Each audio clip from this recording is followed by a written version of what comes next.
J'installe un interrupteur de volet roulant. Nous allons vous montrer comment installer un interrupteur de volet roulant.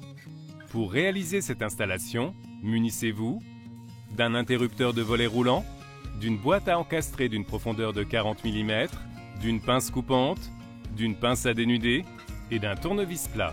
Comme avant toute intervention, coupez le courant via le disjoncteur d'abonné et assurez-vous de l'absence de tension à sa sortie. Et pour une sécurité maximale, consignez le disjoncteur à l'aide d'un cadenas spécifique afin d'éviter toute remise du courant par un occupant du logement pendant l'installation. Généralement, il convient d'acheminer de la protection dédiée du tableau électrique le fil de phase, le fil de neutre et le fil de terre jusque dans la boîte d'encastrement. 4 conducteurs descendent du moteur du volet roulant jusque dans cette même boîte d'encastrement. Un fil de phase pour la montée, un fil de phase pour la descente, un fil de neutre du moteur et un fil de terre. Commencez par mettre en commun les fils de terre en utilisant un domino, puis par mettre en commun les fils de neutre en utilisant un domino.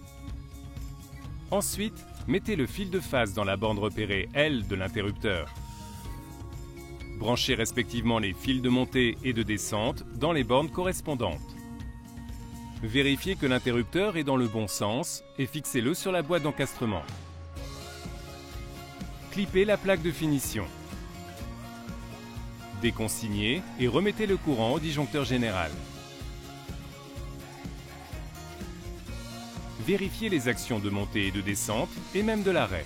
Si toutefois vous vous apercevez que les commandes montée-descente sont inversées, vous avez la possibilité d'effectuer la rotation du produit en coupant préalablement le courant au disjoncteur principal et en vérifiant l'absence de tension à sa sortie. Votre commande de volet roulant est opérationnelle.